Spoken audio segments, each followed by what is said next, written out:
Sales doesn't fail because you have too many planes in the air. It fails when one person is trying to fly, direct, refuel, clear the landing zone, unload the packages, everything. The founder, the CEO, the leader is really air traffic control, not the pilot of every plane. Hey, everybody. Welcome to Executive Edge Live. I'm Harley Green, founder and CEO of Workergenix. At Workergenix, we help high-performing founders and operators reclaim time and focus by pairing them with ultimate executive assistants who reduce operational drag and increase leadership bandwidth. These live sessions are one way we support the broader business community with honest, peer-level conversations about what actually works when companies are growing and time is tight.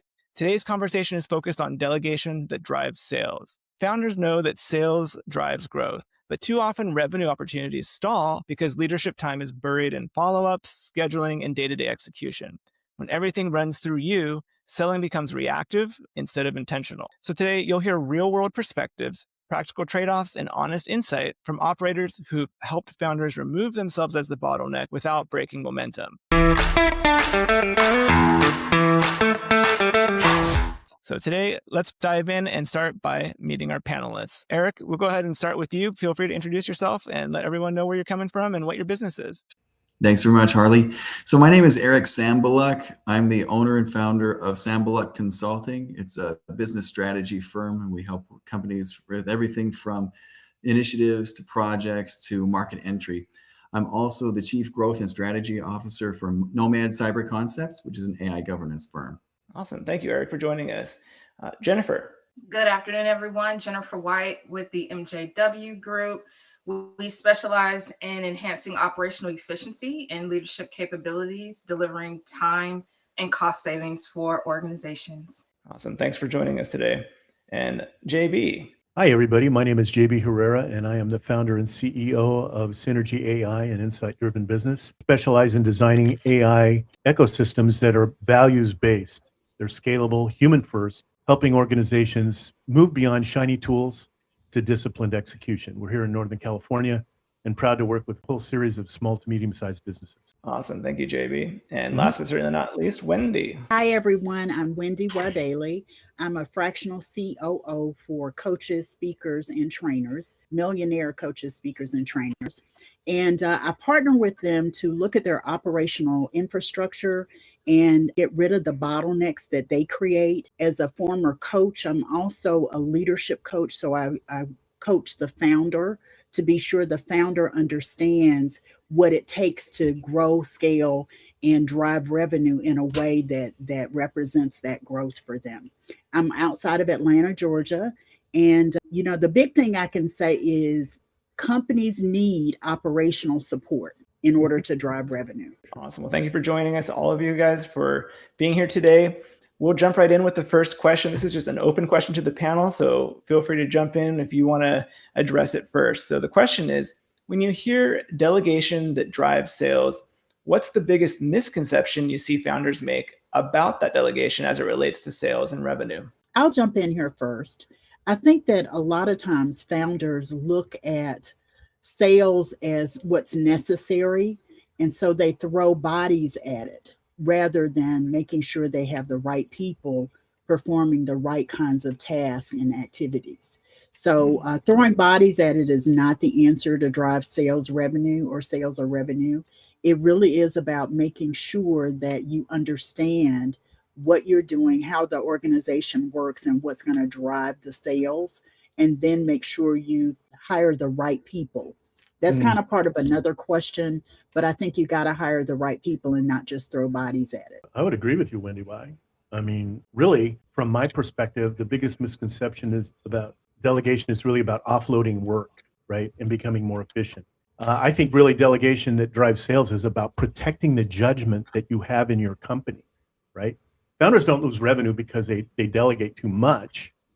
They lose revenue because they delegate without clarity about what decisions they must stay human about and the direction that they're going, which activities should never require their attention in the first place. And if they do that, then they can hire the right people and implement processes and then delegation works. I think those are both good points. I think another thing that's important to keep in mind is people think about delegation, and when they do think about delegation, they think of efficiency. They really should be thinking about effectiveness. When a CEO or someone else in the C-suite or a VP delegates some work, it's not because they're inefficient at it. It's because they're most effective at making high-level decisions. Somebody else to whom the task is delegated will be most effective at managing those decisions, right? So making sure that the ball is in the right person's strike zone is, I think, what delegation should be about. Like JB was saying, like WendyY was saying, it's not just about, oh, cool, I don't have to do this task anymore. I didn't like this, or I don't have to do this task anymore. This is going to take a long time.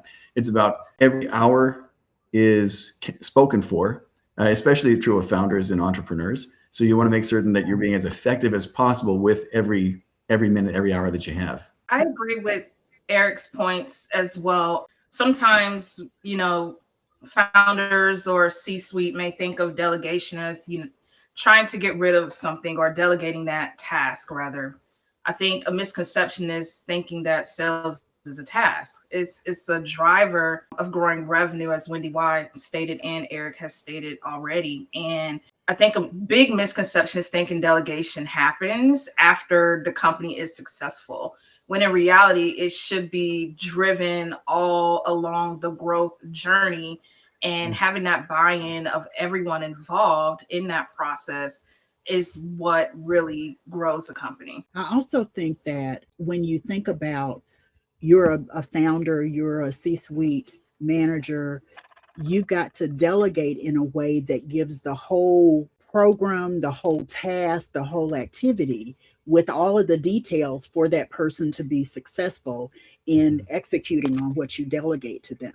So I think that's part of it too. As part of that, I think you also have to recognize giving the whole information, like all of the information. They need to understand the role or the situation that activity has in the overall scheme. You have the vision, but having the vision isn't enough when you delegate. You need to delegate that vision as well. WendyY, that's really awesome. It's a great point. And it makes me think of a metaphor like being an air traffic control system, right? Sales doesn't fail because you have too many planes in the air. It fails when one person is trying to fly, direct, refuel, clear the landing zone, unload the packages, everything, right? The founder, the CEO, the leader is really air traffic control, not the pilot of every plane, not getting into the detail of everything. Now, clearly, when you're starting a business, the CEO, the leader at that point, you're the only person that really can sell what is your passion. This is what you're about. This is what you stand for. And that's, many CEOs continue to have that role over the long haul. There's nothing wrong with that, but we can't do it on our own.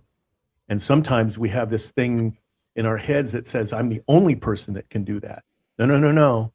You have to be the air traffic controller here and set that direction, know where everything is at, and give people and empower them with the right tools, the right processes, the right steps, the right things that they need to have to be the best that they can be. And that kind of points back to what WendyY was saying earlier about hiring the right people, right? Yeah. It's easy to say, well, you're overwhelmed. You're not managing these tasks that you should be. You should go ahead and delegate it. But before you delegate it, you want to make certain that the person you're delegating it to has the skill set, and to her point, also the context to be effective in making those decisions or doing that work. It's not an easy thing to do, but it is really critical. Yeah, there's a difference between delegation and abdication, right? Yeah.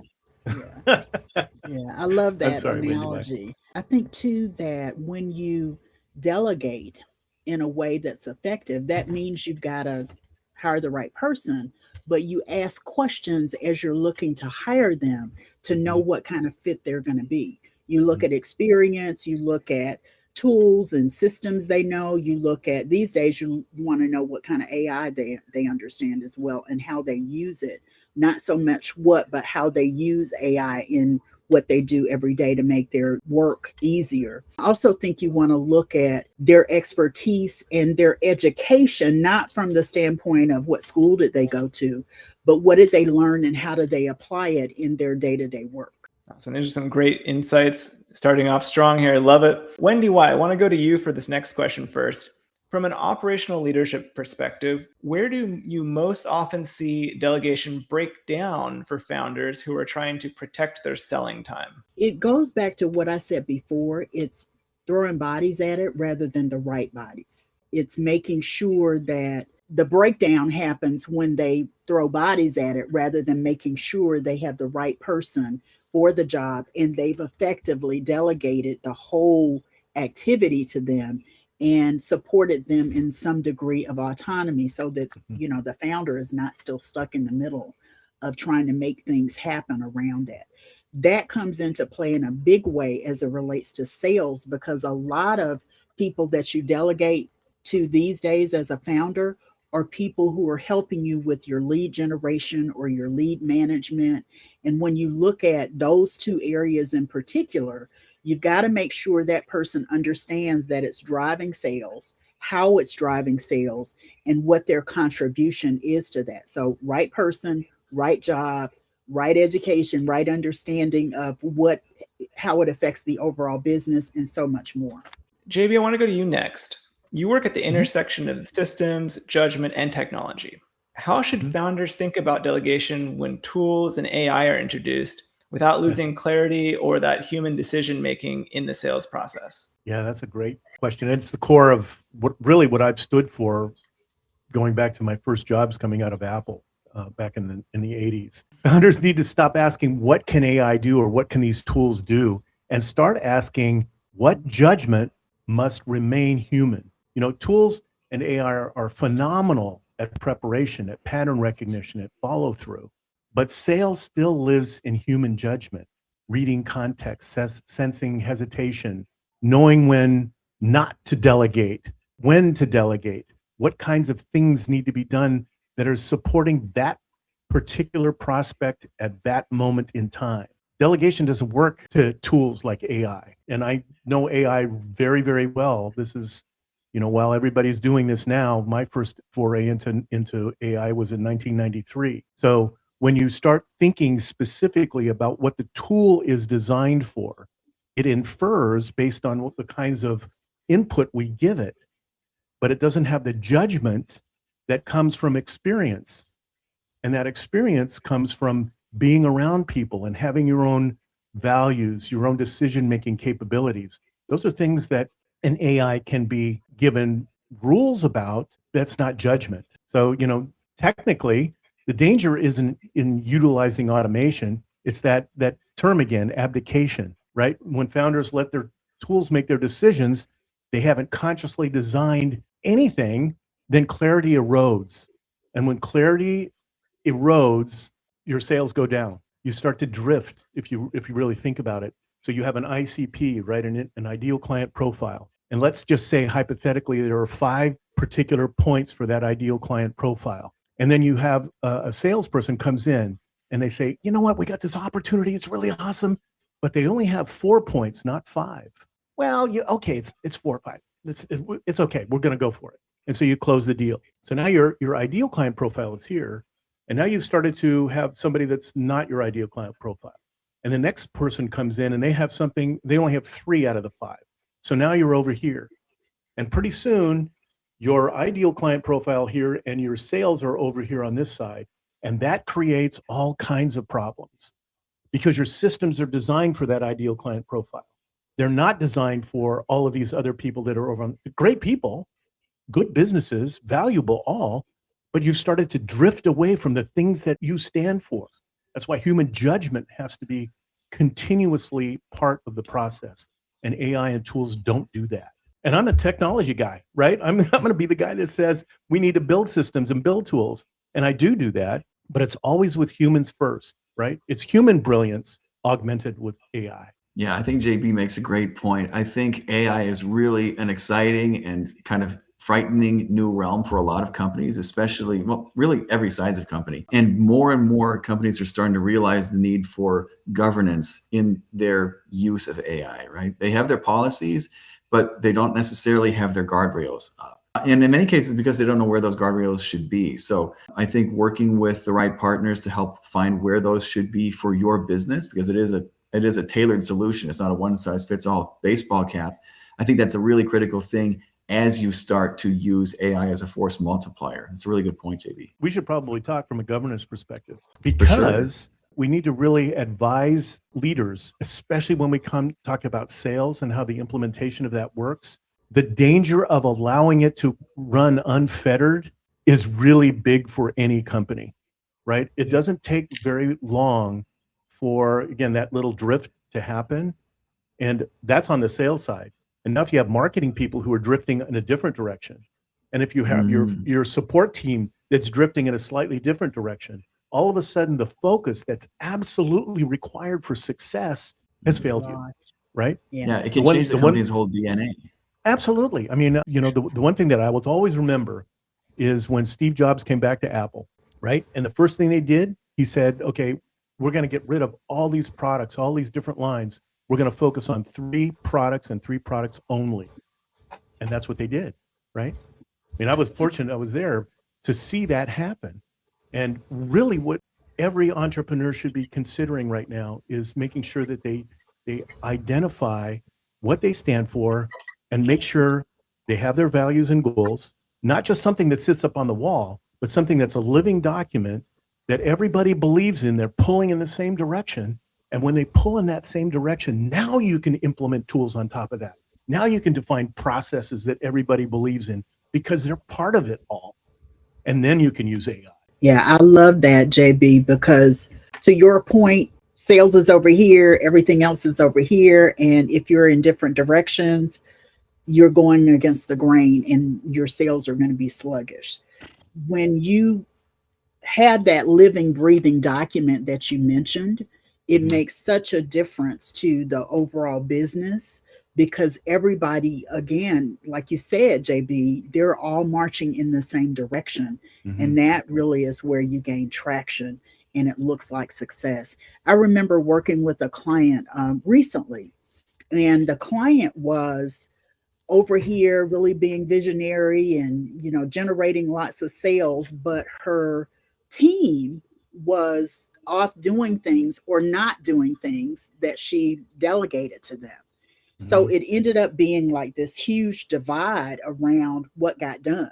She was still generating sales, but she was losing leads. She was missing out on opportunities to, renew with clients. There was a lot missing because she was charging out to sales, but her team, they had been delegated stuff. They weren't doing it. And, I came in and sort of sorted through the who's doing what and why aren't things getting done. And let's look at some regular reporting and accountability. And based on that, we were able to get things on track. So she can be the visionary. She can still go out and get sales, right? She can focus on sales, but now she can be the visionary rather than the bottleneck to other things getting done that also drive sales. So I want to bring up one more point that Eric and JB hit on, and WendyY just did as well, is the governance piece. I get emails all day long about, hey, we can help you, implement some KPIs on dashboards in your company and, increase the operational efficiency and productivity. And I'm like, how did that intent signal get to you about, my company and what we do? Like, something's off there. So we have to be careful with utilizing AI and really honing in on our process, our ICP, like JB said, but our process, because we know Deming always said, if you can't describe what you're doing as a process, you don't know what you're doing. And right now it feels like there's just spray and pray all over the place when it comes to sales and lead generation right now. Yeah, excellent points. And it sounds like there's a lot of overlap too from like the first question of how you appropriately delegate to people, as well as with like the AI and technology tools. So it's interesting to see that intersection there. Going over to you, Eric, with your background in strategy and execution, where do founders most underestimate the operational discipline required to delegate sales adjacent work effectively? It's a great question. I think one of the biggest areas is for companies that provide a sales service, right? Let's say you're a plumbing service, right? You can tell what hours of the day you are focused on your actual bread and butter, the service you provide, versus how much time you spend marketing yourself, right? If you're a small company, it's a founder, right? It gets a lot more complicated when you are a seller. And a lot of companies out there have a service that is basically building referrals or helping to augment other companies' presence in social media or broadening their sales funnels. And for those professionals, I find it's very hard for a lot of them to differentiate and distinguish time that they should themselves and their team be focused on doing the work and the time that they should be focused on building their own brand. Now, when you can delegate, when you have somebody who is the right person in the right seat, the full context that they need to have in order to manage that properly, you can very properly delineate those things and work on them in the most efficient way you can. But it's very hard, especially when a company is starting out, when a founder is just starting out, to know where do I turn this switch off and turn this switch on. The same muscles that you're using, but you're using them in different ways, and you have to be using them at the right times in the right ways. Marketing is so different than operationally. We'll talk about in the trades, right? If you have a trades business, the actual physical work requires a lot of discipline, energy, effort, knowledge, experience, right? And skill.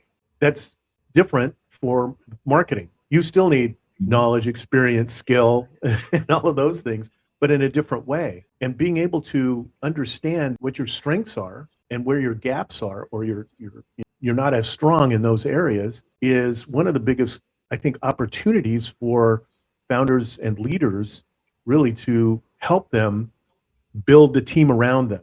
What WendyY was talking about, put the right person on the bus and help them operationally build the business of their dreams, right? Because that's what, as a founder, as a CEO, as a leader, we have a direction that we want to go. And, I tried to do it many, many years ago, tried to do it on my own. It doesn't work. You need to have the right people around you and understand honestly about yourself, what your skills are, so that you can say, you know what, this is the time that I need to be out here learning more about my craft, my expertise, and I need to bring someone else on board who can help with that sales. Or conversely, if that CEO is really, really great at sales, like WendyY was talking about earlier, that's great, but let's bring the other people on so that they can operate consistent with the direction that the company wants to go, and using good human judgment, making decisions to take the whole organization one step at a time towards that goal. Let's move over to a question for you, Jennifer. You've seen how change initiatives fail when people aren't considered. What human or behavioral factors most commonly derail delegation efforts tied to sales execution? Very good question. Already tapping on this a little bit, talking about human and behavioral factors. From the operational leadership development work that my firm does, we see a few things when it comes to sales-focused delegation. So first, I call the producer manager trap. And this is where leaders tend to believe real work is just activity-based. As I alluded before, it's like every task, everything should be assigned to someone, versus creating a uniform identity and having an identity of what you want to stand for and what your company is standing for and the services that you provide. These type of leaders tend to rise up through execution. They don't really understand from a leadership capability standpoint how it feels to delegate without abandoning their core identity, because all they know is do the work, do the work, do the work. But what is the meaning behind that work? So you have to be careful about, I guess it's more of the leadership versus the management track of that type of behavior when you're commanding a team or have direct reports. Another item we see is the clarity problem masquerading as a delegation problem. So JV was hinting on this quite a bit about not being clear on what you need to delegate or when to delegate. Not so much of the how, but what and when. And then who are you delegating certain activities to? And one clarity moment that we see quite a bit that is often is lacking is defining clear success criteria. So for a sales team, what does good look like? Is it, the number of leads generated a week? Is it quality leads generated a week? Is it conversion rates? Is it really getting into the category of business that we want? If we want to get in consumer products, what activities are we doing to make sure we are being present in the consumer products industry? The third one is a psychological safety gap. And what I mean by that is, your team has to trust you in order to perform very well, right? The more a team trusts their leader, the more engaged they are. And so you kind of have to play on the empathy, right? The emotional intelligence we keep hearing about as of late. You kind of have to play on that when you're a leader in order to drive a team. And I would say with those three things is what we've encountered where, you won't be as successful going through change or dealing with the human behaviors unless you're cognizant of those three areas. And there's many more, but I would say those are the top three. Those are big ones. They really, really are. I also think that in addition to the team trusting the leader has to trust the team. And that means, relinquishing. What did you say? The word you used, JB, is abdicate. I think that you can abdicate but you've got to trust the team to abdicate, right? And abdicate sounds negative. So you really want to instill and encourage autonomy and ownership so that people feel like they can actually accomplish the task or the activities that you've delegated to them. Yeah, it's really interesting.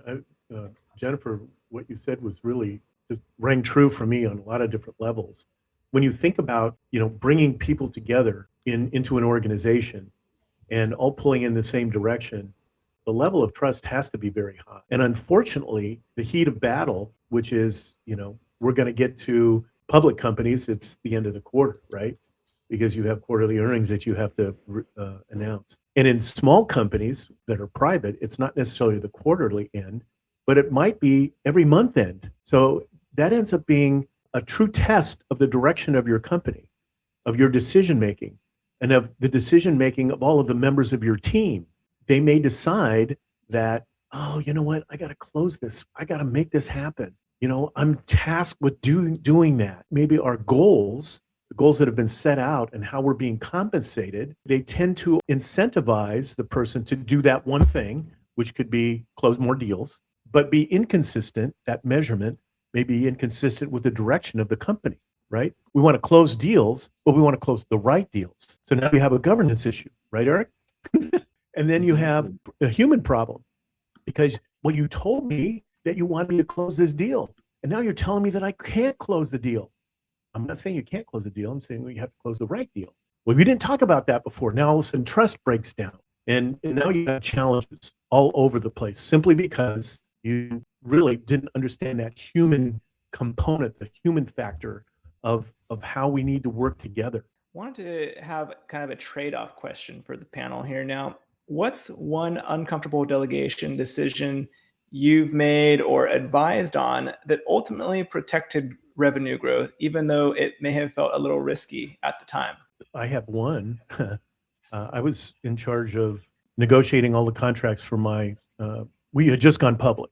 And we had that one scenario that I was just referring to, where in order for us to make our numbers, in order for us to make the announcement that we were making our numbers, which means our stock price would go up, we had to have a couple of contracts come in. There were a couple $1 million contracts, but they had to come in by midnight at the close of business, the end of March. They didn't come in. I was told they would come in, but they didn't come in. And so I was asked very specifically, well, it's okay. It came in the next day. We can just predate it and everything is going to be fine. I thought to myself, you know what? I have a choice here. And the choice is, I'm tasked with doing things a specific way.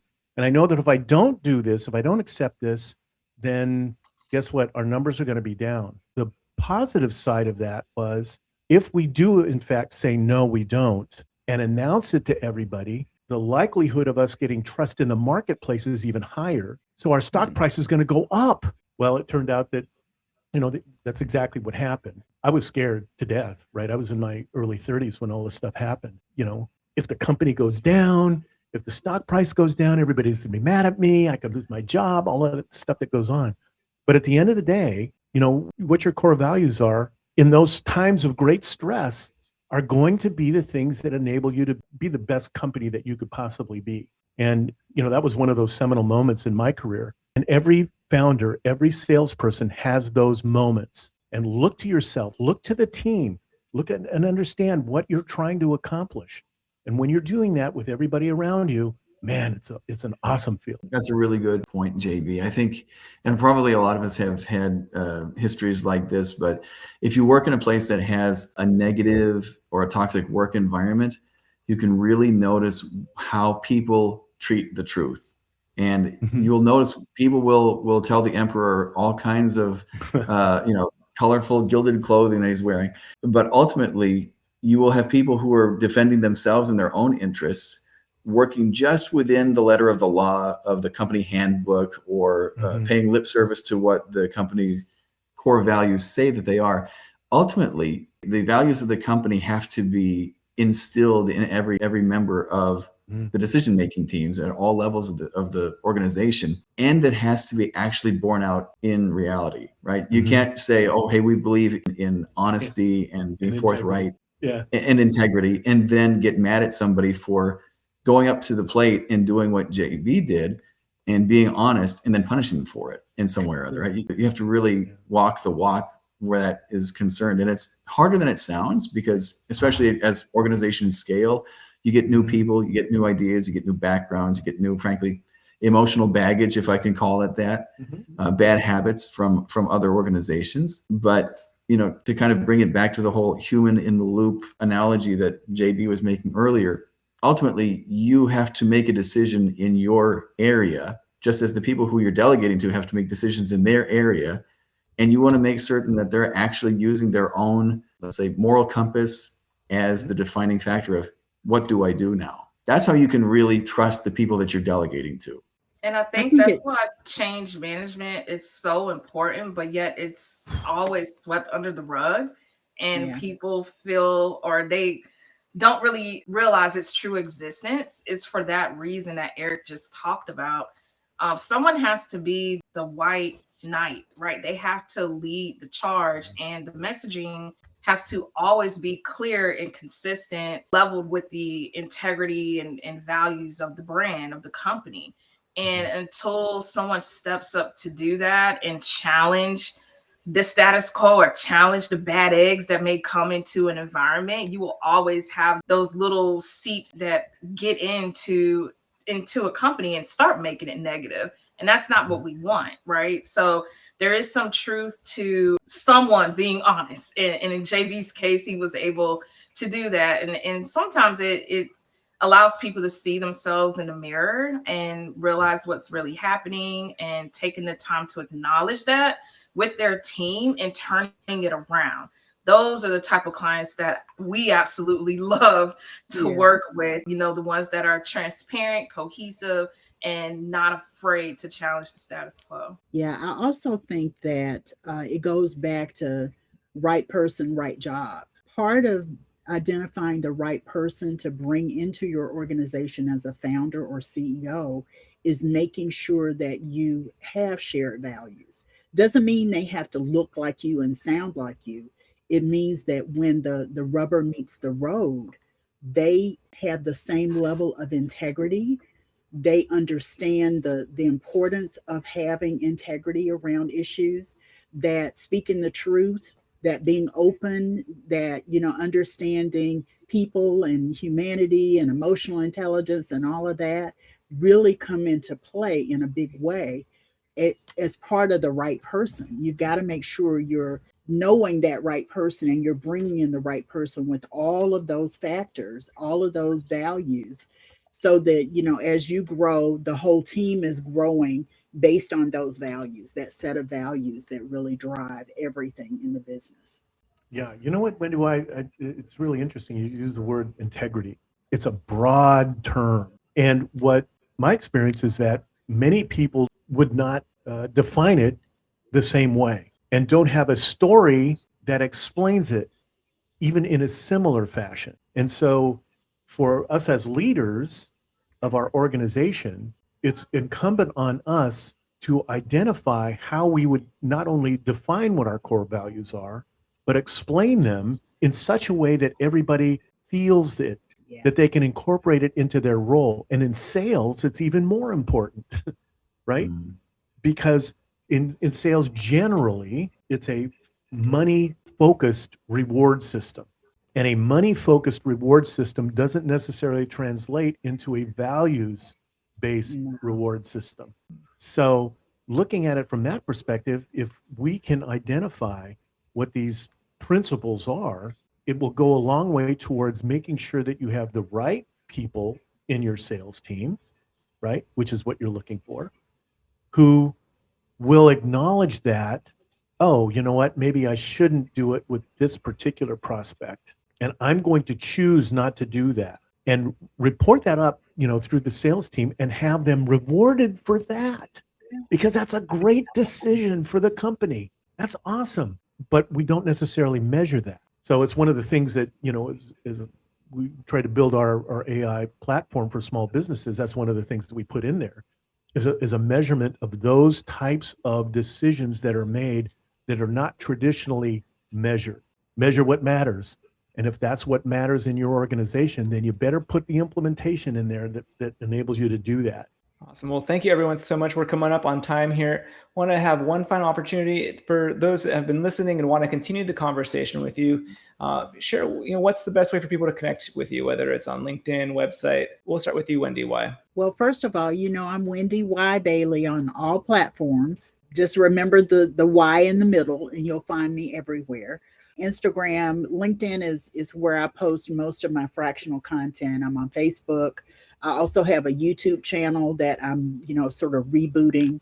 And what's the other one? I'm not on Twitter or X. I am on Reels. And I also post some video. The best way to get in touch with me is on LinkedIn or through my website at MaximumOPS.com. Awesome. Thank you, WendyY. Eric, how is the best way for people to connect with you? Thanks very much. Yes, I am on LinkedIn. My last name is a little hard to spell, but it's Sambaluk. I also have my website at sambaluk-consulting.com. Love to have a conversation with anybody who wants to nerd out over strategy or initiatives or AI governance. Excited to talk with you. Thank you, Eric. All right, Jennifer, how can people connect with you? Yeah, you can find me on LinkedIn at Jennifer White, MBA. Also, our website, themjwgrp.com. And similar to Eric, I geek out on all things, all numbers, Excel spreadsheets, KPIs, supply chain, manufacturing. Glad to see everyone here. Awesome. Thank you, Jennifer. And JB, what's the best way for our audience to connect with you? Yeah, you can connect with me on LinkedIn, JB Herrera. I also have a Substack that I write every week, specifically on values-driven AI ecosystems and how you can implement them safely, how you can use AI effectively, and more importantly, with the right team, as we've talked about today. So synergiai.io, you can go there at my website, but LinkedIn is primarily where you can reach me. Awesome. Thank you, JB. And thank you to all of our panelists for your clarity, honesty, and real-world insight that you shared today. And thank you to everyone who joined us live. Delegation isn't about doing less. It's about building the structure and leadership capacity that removes you as the bottleneck and keeps execution moving without constant rescue. That's why we've created the Executive Efficiency Blueprint to help you turn today's ideas into clear ownership, consistent follow-through, and better use of your leadership time. You can get the Executive Efficiency Blueprint at workergenix.com/EEB live. We'll drop the link in the show notes. And again, thank you all for joining us. We'll see you all on the next Executive Edge Live and on our podcast, Scale Smart, Grow Fast.